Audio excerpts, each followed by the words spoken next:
ተዋህዶ መሸሸጊያዬ ኦርቶዶክስ መጠለያዬ ሰላምሽ ከፍ ይበልልኝ እናቴ ሁሌም ኖሪልኝ ሰላምሽ ከፍ ይበልልኝ እናቴ ሁሌም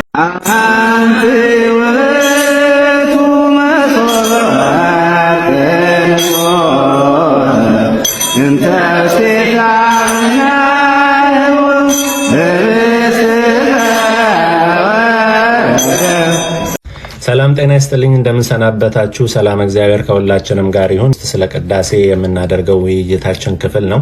እንግዲህ ከዚህ ቀደም ለማሳሰብ እንደሞከርኩት ምናልባት መምህራን አንዳንድ ክፍተቶችን ብታዩ ወይም ብትሰሙ እናንተ እያረማችሁ ስሙኝ ለማለት በአክብሮት ተጠይቃችኋለሁ። እንግዲህ ከዚህ በፊት በነበረው የቅዳሴው ክፍል የቅዳሴ ክፍሎች 3 እንደሆኑ የዝግጅት ክፍል፣ የትምህርት ክፍልና ኮቴተ ቁርባን ወይም የአማንያን ቅዳሴ የሚባሉ አበይት ክፍሎች እንዳሉት አንስተን ተወያይተናል።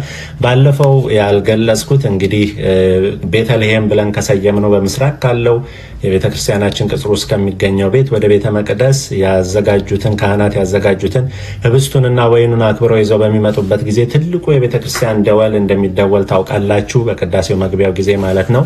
ይሄ አንደኛ የምስራች ነው። የቅዳሴው ሰዓት እንደደረሰ ቅዳሴ እየተጀመረ እንደሆነ ካህናት ለቅዳሴ ወደ ቤተ መቅደስ እየገቡ እንደሆነ ማብሰሪያ ነው። 5 ጊዜ ደግሞ የሚደወልበት ምክንያት የአምስቱ አበይት ነቢያት ስለ ክርስቶስ የተናገሩ የመሰከሩ ወይንም ደግሞ የተነበዩትን አበይት ነቢያት ኢሳያስን፣ ኤርሚያስን፣ ሙሴን፣ ሕዝቅኤልን እና ዳንኤልን ምሳሌ በማድረግ 5 ጊዜ ምስራች ይደረጋል ማለት ነው።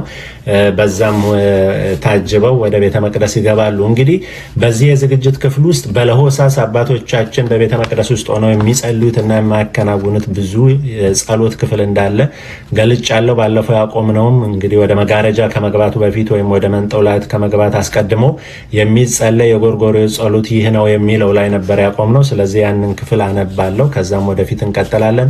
አምላካችን እግዚአብሔር የሰውን ሁሉ ሕሊና የምታውቅ ልቡናን ኩላሊትንም የምትመረምር ያንተ በሚሆን በዚህ ቅዱስ ቦታ አገለግል ዘንድ ሳይገባኝ ጠርተኸኛልና ቸል አትበለኝ። ፊትህንም ከኔ አትመልስ፣ ኃጢአቴን አርቅልኝ እንጂ በነፍስ በስጋ ከሰራሁትም ኃጢአት አንጻኝ። አሁንም የኔን ኃጢአትና የሕዝቡንም በደል ይቅር ትል ዘንድ እለምንሃለሁ፣ እማልድሃለሁ።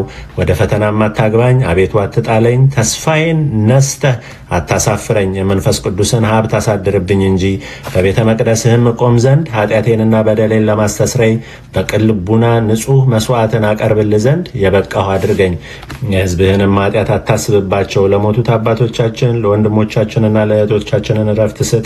ሕዝብህንም በካህሊነትህ አጽንተህ ጠብቃቸው። ከአንድ ልጅ ጋር ለአንተ ምስጋና ይገባልና ለዘላለሙ አሜን እያለ ካህኑ ስለ ራሱም ምሕረትን ቸርነትን ይጠይቃል። እንግዲህ እንዲህ ባለ ራስን ዝቅ ማድረግ ትህትና እግዚአብሔርን ሳይገባኝ ለዚህ ምስጢር ስለመረጥከኝ ስለጠራኸኝ ፊትህን ከኔ አታርቅብኝ አትመልስብኝ እያለ ስለ ራሱም ኃጢአት እንዲሁም ደግሞ ስለሞቱትም ጭምር በሕይወት ስላለነውም ስለ ሁላችንም ይጸለያ ማለት ነው። ስለዚህ ይህ ሁሉ ጸሎት ስለኛ እየተከናወነ ጥለን መሄድ የሌለብንና የቅዳሴ ጸሎትን ካጀመሩ በኋላ ማቋረጥ ተገቢ አይደለም የሚባልበት ምክንያት ይሄ ነው። ዋናው እንግዲህ ጸሎቱ ስለኛ ነው፣ ስለኛ ኃጢአት ነው። ምልጃ ካህኑ በእግዚአብሔርና በእኛ መካከል የሚያቀርበው ማለት ነው። እና ይህን የመሰለ ጸሎት ይህን የመሰለ አምልኮ ጥሎ መሄድ እንደማይገባ እንግዲህ ከልምድ መውጣት ያለብን ለዚህ ነው። በቃ ቅዳሴ ደረሰ ተባብሎ ጎረቤት ተጠራርቶ መሄድ ደርሶ መምጣት የልምድ ምልልስ አለመሆኑን ግቡ ደግሞ የክርስቶስ ሥጋና ደምን መቀበል እንደሆነ ልንረዳ ይገባል ማለት ነው።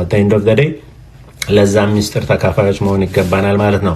ከዚህ ቀጥሎ ደግሞ የባስልዮስ ጸሎት የሚባል አለ። ይሄን ይጸልያል። አምላካችንና ፈጣሪያችን እግዚአብሔር ሁሉም በቃል የፈጠርክ ወደዚህ ምስጢር የሚያገባህን በጥበብህ ሰውን የፈጠርክ በእውነትና በሚገባ ይፈርድ ዘንድ በፍጥረት ሁሉ ላይ ገዢ እንዲሆን ያደረግከው በመዝገብህ የምትኖር ጥበብን ስጠን። አቤቱ ንጹሕ ልቡናን ፍጠርልን፣ ኃጢአታችንንም አስተስርይልን። ነፍሳችንን ስጋችንን አንጻ። የሕዝብ ኃጢአት ለማስተስረይ መስዋዕቱንና መንፈሳዊውን መዓዛ ለማቅረብ ወደ ቤተ መቅደስ እንቀርብ ዘንድ የበቃን አድርገን። ጌታችን አምላካችን መድኃኒታችን ኢየሱስ ክርስቶስ ሆይ ከምድር ያነሳህን ከመላእክትና ከወገኖች አለቆች ጋር ታኖረን ዘንድ ከመሬት ከፍ ከፍ ያደረግከን ለቅዱስ ወንጌል ቃል እንድንገዛ በፍቅርህና በይቅርታ ብዛት የበቃን አድርገን። ፈቃድህንም ለመፈጸም አጽናን። በዚህ ሰዓት መዓዛ ያለውን በጎ መስዋዕትና ቸርነትህን ደስ የምታሰኝ መንፈሳዊት ፍሬንም እናቀርብልሃለን። በይቅርታህና በቸርነትህ እናገኝ ዘንድ ማግኘቱን ስጠን።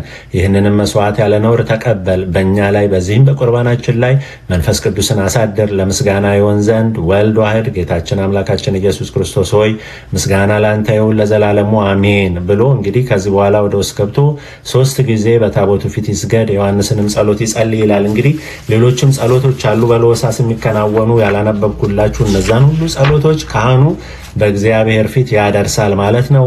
ከዚህ በፊት በነበረው ክፍል እንደገለጽኩት ለዚህ ለቅዳሴው አገልግሎት የሚውሉ ነዋያተ ቅድሳት የተቀደሱት ነዋያት ላይ ሁሉ በእያንዳንዳቸው ላይ የሚጸለይ ጸሎት አለ። ይሄንን እንግዲህ የቅዳሴ መጽሐፍ ትልቁ ካላችሁ በዝርዝር የምታገኙትና የምትገነዘቡት ይሆናል ማለት ነው። እንግዲህ ሌላው ደግሞ አባቶቻችን ካህናት አገልግሎት ከመጀመራቸው በፊት የሚለብሱትን ልብሰ ተክህኖ ታውቃላችሁ። የራሱ ስርዓት አለው። ለምን ካህናት እንደዚህ ያለ የተለየ የክብር ልብስ የቅዳሴ የካህን ልብስ ይለብሳሉ የሚለው በብሉይ ኪዳንም እንደዚሁ በአዲስ ኪዳንም ብዙ መነሻዎች አሉት። በኦሪት ዘጸአት 28:2 ላይ እንደተገለጸው የተቀደሰውንም ልብስ ለክብርና ለመለያ እንዲሆን ለወንድም ለአሮን ስራለት ተብሎ እንደታዘዘው በኦሪት ዘጸአት ምዕራፍ 39 ላይ ልብሱ እንዴት እንደሚሰራ የካህናት ልብስ እንዴት መዘጋጀት እንዳለበት በዝርዝር የተዘጋጀ አለ።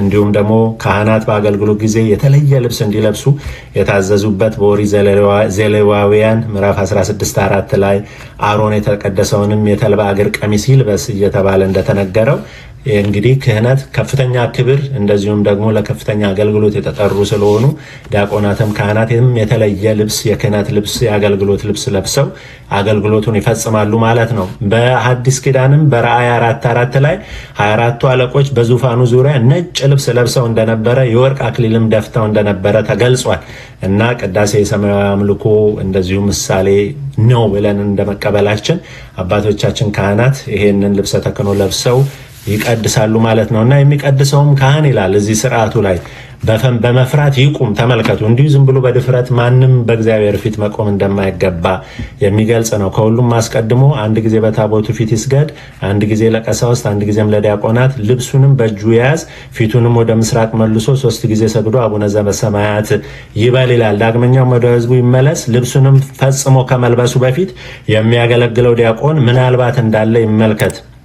የሚያገለግልና ለተልኮ የሚራዳው ዲያቆን ባያገኝ ካህን ከለበሰ በኋላ ልብሱን ያወጣ ዘንድ አይገባውምና ቀሚስ ሊለብስ ቢወድ ረጅም ወይም አጭር እንደሆነ ይመልከት። ከለበሰ በኋላ ያወጣ ዘንድ አግባብ አይደለምና ከዚህ በኋላ እጀ ሰፊ ቀሚስ ይልበስ። በዝናር የሚሰራው ሕሊናውን ይሰብስብ። በዓለም ስራ ይዞር ዘንድ ፈጽሞም ከምስዋው በር እንኳ ይወጣ ዘንድ አይተወው። ጌታውን ለማገልገል እንደሚጠብቅና እንደሚተጋ ባሪያ የፍጥረቱን ሁሉ ጌታማ ፈጽሞ ማገልገል እንደምን ይገባ ይሆን እያሉ እንደ አንድ ጊዜ ልብሰ ተክህኖን ከለበሱ በኋላ ረዘመኝ፣ አጠረኝ፣ ሰፋኝ ብሎ ራሱ ማውለቅ ይከለክላል። ስርዓታችን ማለት ነው። የሚቀድሱባቸው ጳጳስ ቢኖር ልብሱን ይዞ ወደ እርሱ ይሂድ ባርኮ ያለብሰው ዘንድ፣ ባይኖር ግን ራሱ ባርኮ ይልበስ ይላል። ካህናት ለዲያቆናት ባርከው ይሰጣሉ፣ ያን ይለብሳሉ ማለት ነው። የሚቀድሱባቸው የቅዳሴ ልብሶች ነጫጭ ይሁኑ፣ ቀለም የገቡ ያይደሉ። በአንድ ጧፍ አይቀድሱ፣ ከመንበሩ አጠገብ በሁለት ነው እንጂ። ታላቅም ቢሆን ታናሽም ቢሆን ስለ 3ኛ መብራት ፈንታ በቀንዲል ያብሩ። ስርዓት በሁለት መብራት ይሆናልና ሁለቱ መብራቶችም ለህብስቱና ለወይኑ ክብርና እበይ ናቸው፣ ከፍ ከፍ ማድረጊያ ናቸው ይላል።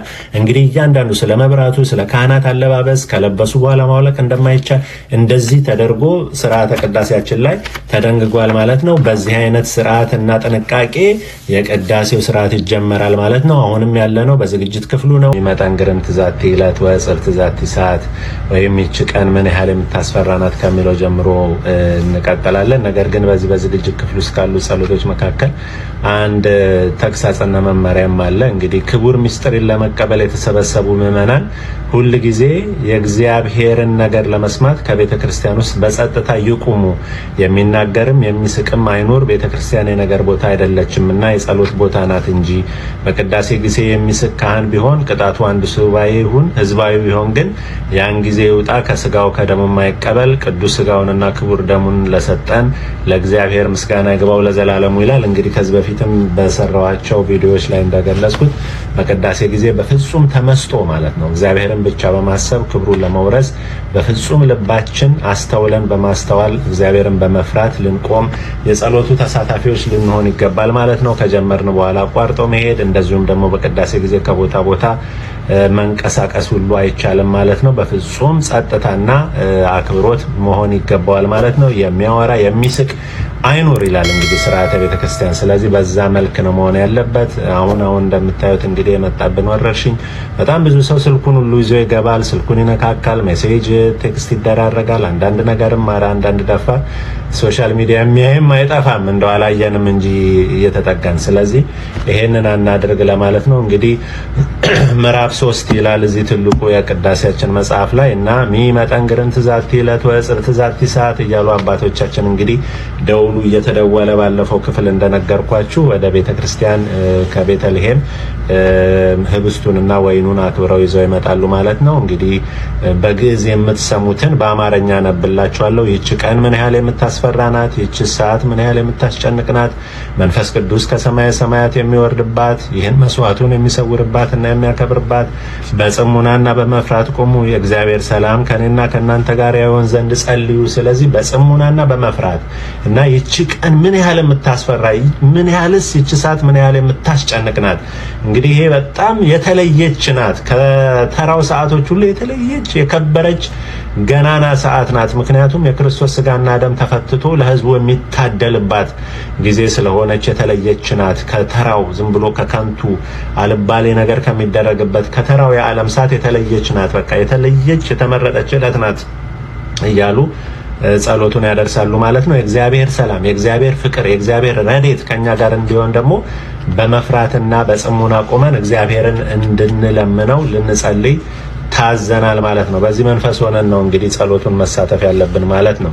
እና ያው እንደምታውቁት ልክ ይሄ እየተባለ በሚመጣበት ጊዜ የተለያዩ ዜማዎች አሉ።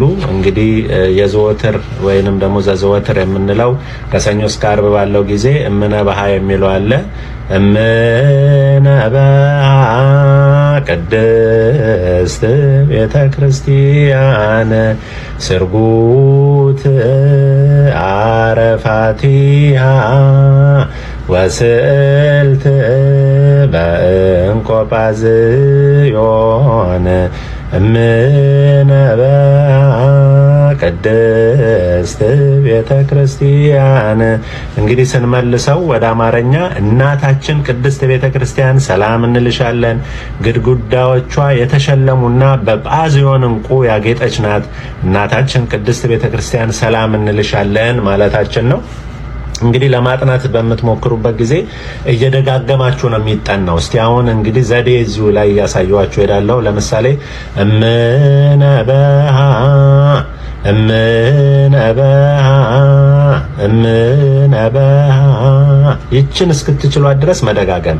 ቅድስት ቤተ ክርስቲያን ቅድስት ቤተ ክርስቲያን ቅድስት ቤተ ክርስቲያን ደጋግማችሁ ይችን ዜማ እስክትችሉ ከዛ ስርጉት ስርጉት ስርጉት አረፋቲሃ አረፋቲሃ አረፋቲሃ ወስዕልት ወስዕልት ወስዕልት በእንቆ ጳዝዮን በእንቆ ጳዝዮን በእንቆ ጳዝዮን እምነ ባሃ እምነ ባሃ ቅድስት ቤተ ክርስቲያን ቅድስት ቤተ ክርስቲያን። እንግዲህ እንደዚህ ደጋግማችሁ እስክትችሉት ድረስ ማጥናት ይኖርባችኋል ማለት ነው። ቅዳሜ በሚሆንበት ጊዜ ደግሞ መስቀል አብርሃ የሚለው ነው። መስቀል አብርሃ በከዋክብት ሰርገ ወሰማየ እምኩሉ ፀሐየ አራየ መስቀል አብርሃ በከዋክብት ሰርገ ወሰማየ። ልክ እንደ ቅድሙ መስቀል አብርሃ የሚለውን መስቀል አብርሃ መስቀል አብርሃ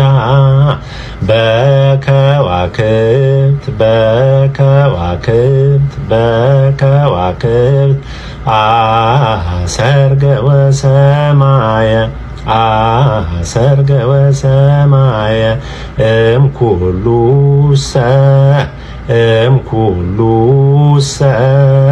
ፀሐየ አራየ ፀሐየ አራየ መስቀል አብርሃ መስቀል አብርሃ በከዋክብት በከዋክብት ሰርገ ወሰማየ ሰርገ ወሰማየ። እንደዚህ እያላችሁ እየደጋገማችሁ ነው የምትማሩት የምትችሉት ማለት ነው። ሲተረጎም መስቀል አበራ ሰማይን በከዋክብት ሸለመ ወይም አስጌጠ፣ ከሁሉም ይልቅ ፀሐይን አሳየ። መስቀል አበራ ሰማይን በከዋክብት ሸለመ ነው ትርጉሙ። እሁድ ሲሆን ኩሉ ዘገብራ ነው። ኩሉ ዘገብራ ለጽድቅ ጻድቅ ውእቱ ወዘያከብር ሰንበተ ኢይበል ፈላሲ ዘገብአ ሀበ እግዚአብሔር ይፈልጠኒኑ እምሕዝቡ ኩሉ ዘገብራ ለጽድቅ ጻድቅ ውእቱ ወዘያከብር ሰንበተ። እንግዲህ ሲተረጎም እውነትን የሚያደርግ ሁሉ ሰንበትንም የሚያከብር ጻድቅ ነው። ወደ እግዚአብሔር የተመለሰ መጻተኛ ከሕዝቡ ይለየኝ ይሆንን አይበል። እውነትን የሚያደርግ ሁሉ ሰንበትንም የሚያከብር ጻድቅ ነው። እንግዲህ ያው ሰንበትን አክብሩ በተባለው መሰረት ሰንበትን የሚያከብር ጻድቅ ነው ተብሎ በተነገረው መሰረት ሰንበትን ማክበር እንዳለብን ቅድስት ቤተክርስቲያን እንደዚህ እያለች ታስታውሰናለች ማለት ነው። ስለዚህ ትርጉሙ አይገባንም፣ ግዕዝ በመሆኑ ምክንያት ተቸገርን የምትሉ ሰዎች መፍትሄው ግዕዙን ማወቅ ወይንም ደግሞ በግዕዝም በአማርኛ የተቀመጠውን መጽሐፋችንን በማየት መማርና ራስን ማብቃት ነው እንጂ መሸሻ አያስፈልግም ማለት ነው። እንግዲህ በበዓለ ሀምሳ ወይም ከጌታ ትንሣኤ በኋላ እስከ ጰራቅሊጦስ ድረስ ደግሞ ያላለ ሃሌሉያ ዮሴፍ ወኒቆዲሞስ